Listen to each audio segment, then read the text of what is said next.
We'll have more wrist wrestling for you very shortly, but right now a preview of our other element on Wide World today. Upcoming in just a few minutes, the WBC Lightweight Championship. That's a live shot. We're at the Hiram Bithorn Stadium in San Juan, Puerto Rico. I'm Al Michaels reporting, and upcoming a 12-rounder with Edwin Rosario defending his title against Roberto Elizondo. Now, even though he's only 21 years old, a lot of people think that Rosario could be one of the all-time great lightweights. The reason you can't really put him in the top rank right now is the fact he's been injured. He was hurt. He broke his wrist in the summer of '82, was off for 11 months, then fought and won the title last May, but he broke his wrist again, hasn't fought in 10 and a half months, hasn't fought since. Let's look at his recent history. Rosario turned professional when he was only 15 years old, and he was very impressive right from the outset. Most of his fights ended very early via the knockout route. Then his big break came on May the 30th, 1982, against the respected veteran Edwin Verrouet, and he excelled, did Rosario. He knocked him down in the third round, got credit for a TKO win. But he wound up breaking his wrist a month later. He was inactive for 11 months, and when Arguello vacated the WBC title, it gave Rosario a shot against Jose Luis Ramirez in San Juan last May 1st. As it turned out, he re-broke that wrist in the 5th round. He won the early rounds, held on to pick up a close but unanimous decision and win the title. But what about that wrist injury? Here's what his manager, Jimmy Jacobs, says. Right now, Al, nothing concerns me because we have a very competent, very professional physician who has shown us the x-rays, and we are positive, and the doctor is positive, that the wrist has completely healed. In training and sparring, he's bombing with the right hand. So in his own mind, I'm confident that what he's going to do in the ring is the same thing that he's been doing in sparring. Well, that remains to be seen as he faces Elizondo, who is third ranked by the WBC. Elizondo fought exclusively in Texas through the first part of his career, then signed with Jackie McCoy, moved to Southern California, and is getting a second championship shot today. Let's look at his recent past. Roberto's first title shot came November 21st, 1981 in Las Vegas. He took on Alexis Arguello. As it turned out, he had suffered a fractured jaw in the second round, but hung in through 7, was finally knocked out by Arguello. That injury kept him inactive for 7 months. He then took on Cornelius Boza Edwards, June of '82. It was a war. Elizondo suffered an early cut, hung in gamely, though still lost a unanimous 10-round decision. So he lost back-to-back fights, but he's rebounded to win 5 straight, including this impressive third-round TKO win over Hilmer Kenty in '82. Elizondo talks about getting a second chance to win a title. Well, I'm real lucky because I've been blessed, with getting another chance. So come, I have to take advantage of this one. So come, I have prepared myself real good, and I want to win this one because I don't think I'm going to get another chance. So that's upcoming very shortly. Stay with us. Elizondo trying to win the championship. Rosario defending from Puerto Rico. Well, right now, let's rejoin Ann Simon and Lynn Swan. This is Al Michaels live at Hiram Bithorn Stadium, San Juan, Puerto Rico. Moments away now from the start of the WBC Lightweight Championship fight, scheduled for 12 rounds. The champion, Edwin Rosario, undefeated, a reported mark of 26-0 with 24 knockouts against the challenger, Roberto Elizondo.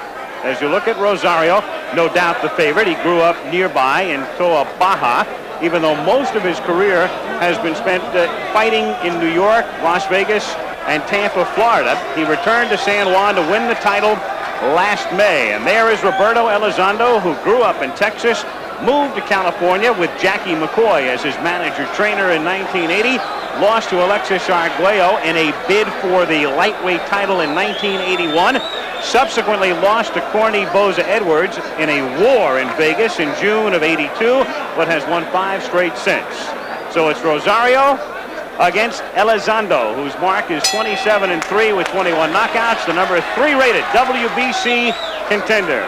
First of 12 from San Juan. The referee is Davey Pearl. He does not have a voice in the scoring. This fight scored by 3 judges, and interestingly, one of them is from Puerto Rico, the other 2 from Venezuela, and that will tell you right off the bat it's going to be very difficult for Elizondo to win a close decision.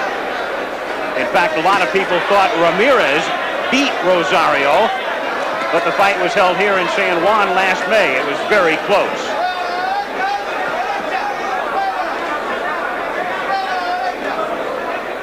Rosario on the left, Elizondo at the age of 27. Edwin just turned 21 2 days ago. And, of course, the big question mark with Rosario, the wrist, the twice broken right wrist.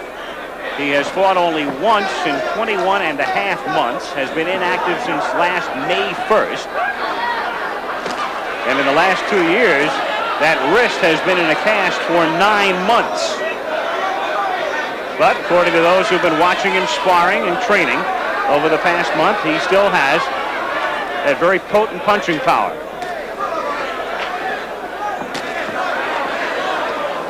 First round action from San Juan. Good right followed by a flicking left, and another good right landed by Rosario. And Rosario puts the pressure on a right to the side of the head, and a left cut in, and down goes Elizondo. So out of nowhere, Rosario with lightning sends Elizondo down for the mandatory 8 count. He's up at the count of 5 as Davy Pearl looks into his eyes. And the round resumes with about 1 minute and 10 seconds left in the first round, and Elizondo in immediate trouble again. A right, down he goes for the second time in the round, and that's it. Davy Pearl has stopped this fight 2 minutes into the first round. It was the first round that was more of a feeling out process than anything, and then all of a sudden a right hand from Rosario. He followed it up with a left that did enough damage, and then continued to put the pressure on, sends Elizondo down twice. And even though Rosario was favored to win this fight, I think a lot of people are very surprised how quickly and how stunningly he has done it. It comes at 1:57 of the first round on his home turf as Edwin Rosario, 21 years old, retains his WBC lightweight championship. Now let's take a look again at the first knockdown. This after a feeling out process had taken place for the first half. That right got in. You saw that right. Then another overhand right. And then he keeps putting the pressure on. The left gets in as Elizondo tries to fight back, but has no chance. All he can do here is try to cover up. And another good stunning right there put him down. He was able to get up, and then finally it ends right here. A left and a right. And Davy Pearl ready to step in as Elizondo goes down, and at this point doesn't even bother to count as Elizondo is finished. And this brief bout is over. So Edwin Rosario, all of a sudden now, people will have to start thinking about him in terms of exactly how good he is. We mentioned that a lot of people, as you look at Elizondo, think that Edwin can become one of the best of all time in the lightweight division, but has been inactive, so there's really no way to judge it. But certainly he will do nothing to dispel those theories as of the moment, especially after the performance here today. It ends at 1:57 of the first round as Rosario beats Elizondo. We'll be right back. USFL Sunday on ABC.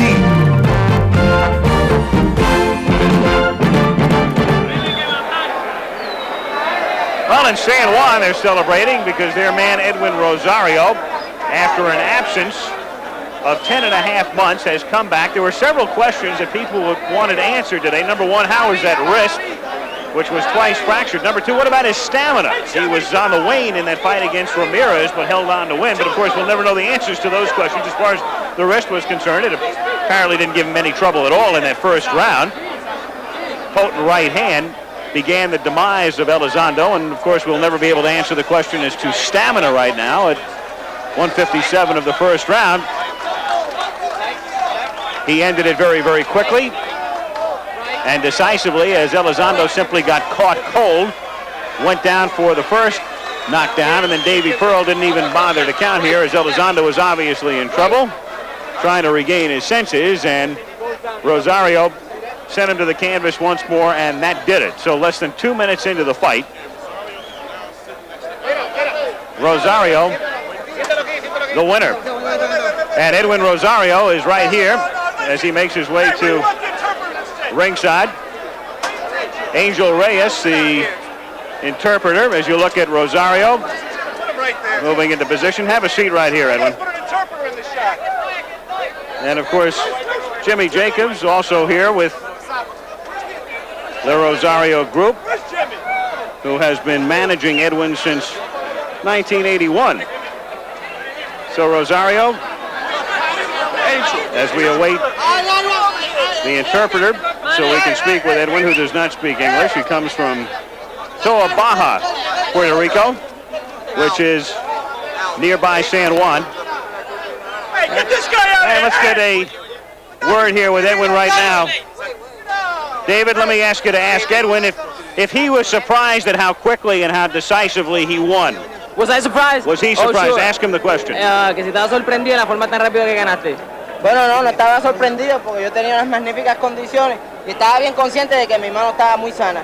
He says that he wasn't that surprised because he was in magnificent conditions and he was sure that his hand was in good shape. So he didn't have no doubt in mind he was going to knock him out. Que según había hablado Roberto Elizondo, yo venía decidido a combatirme cuerpo a cuerpo con él. As Roberto Elizondo said he was going to fight with him, he came decided just to fight body to body with him. Did he think it would be that quick? ¿Y tú crees que iba a ser así de rápido?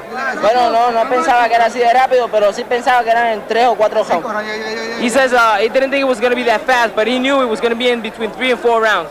Did he think at all about the right hand preparatory to this fight? Que si pensaste en la mano derecha en la preparación de tu carrera. No estuve pensando en cuanto a eso. No, he said he never thought about it. He said he was positive all the time. Elizondo's the only man thinking about it right now. Congratulate him for us. Okay, felicitaciones de parte de él. Muchísimas gracias. He says thank you. Okay. Edwin Rosario stays unbeaten, retains his WBC lightweight championship as he defeats Roberto Elizondo. Well, a few months ago, the individual World Gymnastics Championships took place in Budapest, Hungary. In February on ABC's Wide World of Sports, we brought you the Women's Individual Championships. And today, we'll present the Men's Individual World Gymnastics Championships featuring the pommel horse and high bar competition. America's Peter Vidmar was tied for second going into the high bar with a solid shot at a gold medal. So let's join Chris Schenkel, Gordon Maddox, and Kurt Thomas at the Men's Individual World Gymnastics Championships.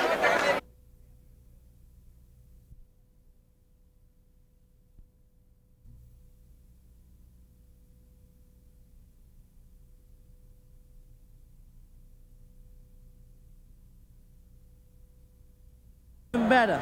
Okay, Rafael Gandaria is in the ring, and we are moments away from the start of this one. And Edwin Rosario, great-looking trunks. He is well-dressed tonight and sparkling. We'll see if he sparkles in the ring. Let's go to Ed Darien for the introductions. From the Big Apple, New York City's fabulous felt form, here at Madison Square Garden, the world's most famous arena, Madison Square Garden Boxing. Bob Goodman, Vice President of Boxing and Matchmaker, and Pat Fleming, Assistant Matchmaker, present Fight Night's main event, a scheduled 10-round lightweight bout. The judges, Harold Letterman, Georgie Colon, and George DeGabriel. Counting for the knockdown seconds, alternate referee Arthur Mercanti. The timekeeper to bell is Tom Kenville. In the ring at this time, the man in charge of this scheduled 10-round lightweight bout, referee